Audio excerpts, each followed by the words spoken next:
Mana Kompas? Besok malam ya? Jadi di dua sisi ya. Jadi itu Bara dong. Sorry. Bentar. Iya. Besok di dua sisi. Dua sisi kita harus tembur gini kalau dua sisi. Oke ya. Ya. Oke, sip. Ya. Bismillahirrahmanirrahim. Ya. Jadi assalamualaikum warahmatullahi wabarakatuh. Salam sejahtera untuk kita semuanya. Di kesempatan sore hari ini, ya sore ini jam berapa? Jam 3 ya. Saya secara pribadi dan kami secara keseluruhan itu mengaturkan terima kasih yang sebesar-besarnya khususnya kepada Bapak Kapolri, ya, Pak Sigit, ya, Kapolda Metro Jaya, Pak Karyato, dan semua penyidiknya yang telah menjalankan tugas secara sangat profesional. Kenapa sangat profesional? Ya, karena saya tadi memang melakukan apa yang menjadi hak saya untuk menjawab pertanyaan-pertanyaan dalam undangan klarifikasi, dan alhamdulillah penyidiknya, saya nggak perlu sebut namanya ya, itu adalah juga melakukan sesuai dengan apa yang saya katakan. Jadi saya menjawab dengan detail semua apa yang ditanyakan sepanjang itu berhubungan dengan surat undangan yang diberikan kepada saya. Ya, jadi artinya itulah makanya saya juga berharap ya agar polisi itu bisa presisi, ya, jadi bisa profesional untuk melakukan tugas seperti ini. Jadi artinya kalau yang memang itu yang ada dalam surat undangan, ya itu yang kemudian ditanyakan, ya, tidak menanyakan yang lain atau bahkan melebar ke hal yang lain. Jadi alhamdulillah ya saya tadi sudah menjawab dengan detail sampai sekitar 26 pertanyaan, ya, dengan jumlah halaman sekitar 22 lebih, ya. Dan saya juga menyampaikan jawaban saya atas pertanyaan-pertanyaan pada laporan. Dan saya juga saya tadi juga sampaikan dalam jawaban, ya. Saya harap tugas profesional polisi itu persis sama yang dilakukan terhadap saudara pelapor, ya. Pelapor itu melaporkan belum ada yang terlapor, gitu. Jadi melaporkan atau membuat laporan ini pada tanggal 30 April 2024 dan langsung terbit hari itu juga, ya, surat perintah penyelidikan pada tanggal yang sama. Ini luar biasa, ya. Kalau ini dilakukan untuk semua masyarakat tentu akan sangat senang karena laporan bisa cepat dan kemudian tegas, presisi, langsung. Hari itu juga lapor ke SPKT, hari itu juga langsung buat BAP, hari itu juga kemudian terbit surat perintah penyelidikan dan bahkan undangan. Ya, jadi saya harapkan sikap itu juga ada pada semua pelaporan yang ada. Jadi jangan bedakan masyarakat yang ada. Jadi kami ini juga dengan cepat juga diberikan undangan klarifikasi, tapi juga kami juga cepat juga bisa diselesaikan karena kita sama-sama insya Allah kita mengerti hukum. Ya, kalau kita mengerti hukum ya begini. Jadi artinya apa yang ditanyakan, apa yang dijawab, saya tidak perlu menjawab apa yang tidak ditanyakan, apa yang tidak ada dalam surat. Itu aja. Mau konfirmasi Mas, ya, pelapor di tanggal 30 itu siapa pelapornya? Pelapor di tanggal 30 itu yang saya baca tadi itulah insinyur, tulisannya gitu ya. Ya, Insinyur Haji Joko Widodo. Oke. Tadi yang digali oleh penyidik di dalam apa saja yang terkait dengan pelaporan? Pertanyaannya apa aja sih? Pelaporan itu banyak soal bagaimana dulu hidup saya, kisah saya. Ya, saya SD, SMP, SMA, ada ijazah semua ya. Ya. Kemudian S1 UGM asli, S2 UGM asli, S3 UNJ asli. Ada ijazahnya?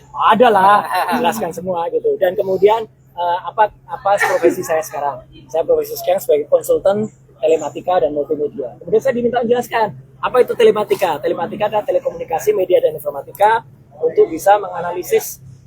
Jadi saya saintis ya, menganalisis secara independen segala hal yang berbau dengan suara, foto, video, dan lain sebagainya. Bahkan saya juga diminta jadi menjelaskan perjalanan hidup saya. Ya saya jelaskan dulu saya sempat jadi dosen sekitar 8 tahun di UGM, ya. Kemudian 10 tahun saya dosen di ISI, Institut Indonesia. Kemudian saya sempat menjadi anggota KPI, ya, Komisi Penyiaran Indonesia Daerah Istimewa Yogyakarta. Saya sempat juga masuk sebagai anggota DPR, Komisi 1, komisi yang menangani Undang-Undang ITE, Undang-Undang Keterbukaan Informasi Publik, dan lain sebagainya. Dan kemudian saya sempat membantu Presiden SBY menjadi Menteri Pemuda dan Olahraga di tahun 2013, dan saya kembali menjadi anggota DPR lagi sampai dengan tahun 2019. Dan sekarang saya sebagai konsultan independen. Jadi selaku konsultan independen, saya independen.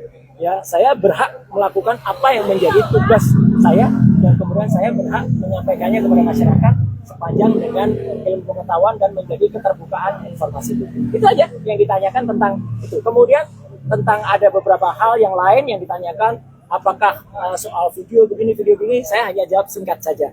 Apakah itu ada pada surat laporan tertanggal 26 Maret 2025?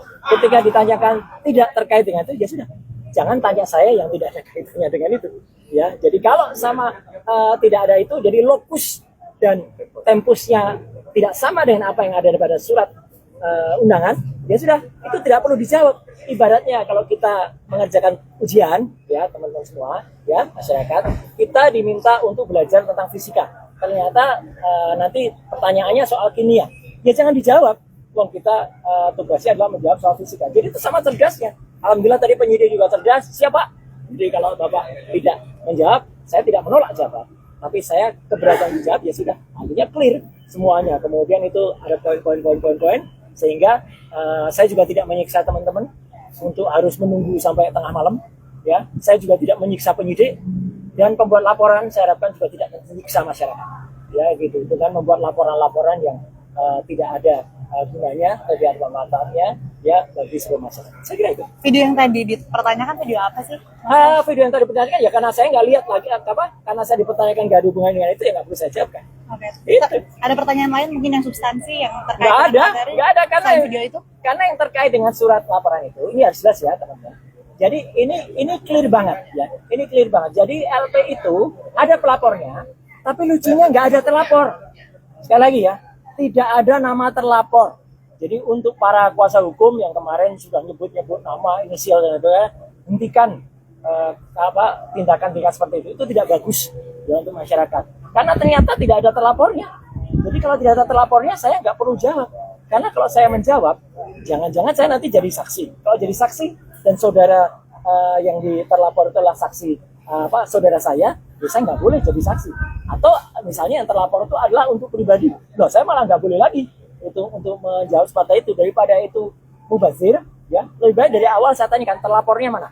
Ya, ketika tidak ada terlapornya, ya sudah, saya senyum saja. Penyidik juga ngerti, ya Pak, ada terlapornya kita masukin. Nah, yang kedua adalah lokus dan tempusnya sudah jelas banget. Ya, terjadi di Jakarta Selatan hari nggak ada Rabunya, tapi tanggal 26 Maret 2025. Udah, sepanjang tidak ada pertanyaan soal itu, ya nggak perlu kita jawab. Ya, karena itu pertanyaannya menyangkut satu. Kemudian yang paling penting lagi, saya juga mempertanyakan, ini kan ada pasal, ya di samping pasal 311, 310, 27 ayat A, ada juga pasal yang mau dimasukkan ke dalamnya, ya pasal yang diselundupkan. Saya nggak tahu menyelundupkan siapa, ya gitu. Itu pasal 32 dan 35 Undang-Undang ITE. Kebetulan dulu saya ikut merancang Undang-Undang ITE bersama teman-teman. Pasal itu tujuannya, sekali lagi saya ulangi, adalah untuk transaksi elektronik supaya Indonesia itu diselamatkan dari perdagangan internasional dan kita bisa ikut. Bukan pasal untuk mempidanakan orang. Jahat sekali kalau ada orang menggunakan pasal itu untuk mempidanakan seseorang. Kayak dulu kasus Mbak Prita Mulyansari. Jahat sekali. Ya Omni Batavia waktu itu mempidanakan Mbak Prita gitu loh. Sama dengan ini. Karena pasal itu ancamannya sangat tinggi. Dan pasal itu misalnya, saya kasih contoh. Ada orang ya mentransfer 1 juta. Kemudian dalam bukti transfernya saya ubah jadi 10 juta. Itu saya bisa kena pasal itu di pasal 32. Ada orang memposting sebuah dokumen elektronik namanya ijazah misalnya. Dia katakan itu asli. Padahal ternyata orang yang punya ijazah mengatakan saya nggak pernah mengeluarkan ijazah itu loh. Lah berarti yang memposting ijazah itu salah seorang kader dari partai itu. Kena pasal itu harusnya. Justru itu ya kalau yang smart begitu. Jadi saya tadi tanya, dokumen elektroniknya mana? Belum ada Pak dokumen elektronik. Ya sudah. Kalau belum ada dokumen elektronik ya nggak usah diterima. Jadi saya tadi tidak minta berhenti. Tapi memang selesai pemeriksaannya. Selesai karena tidak ada lagi yang bisa ditanyakan. Ya, karena jawaban saya smart, sharp pada pertanyaan-pertanyaan yang harusnya ditanyakan. Dan penyidik sekali lagi anak buah Pak Kapolda dan juga anak buahnya Pak Kapolri menjalani itu dengan baik. Dia juga nggak ngeyel. Ya, dia tangkap, oh iya Pak, baik Pak. Kalau profesional dan malah kita kasih kuliah tadi panjang, Mirka ngobrol di dalam bagus sekali dan juga bagus. Jam 12 tadi saya diberi waktu untuk sholat zuhur, makan, sholat, kemudian juga hari ini begitu sudah selesai, ya selesai, udah di print, clean, semua sudah saya teken, tanda tangan, ya, dan saya berharap hal yang sama terjadi pada teman-teman yang mungkin ikut diundang, ya. Saya harapkan mereka menjawab dengan sharp and clear and clean dan smart.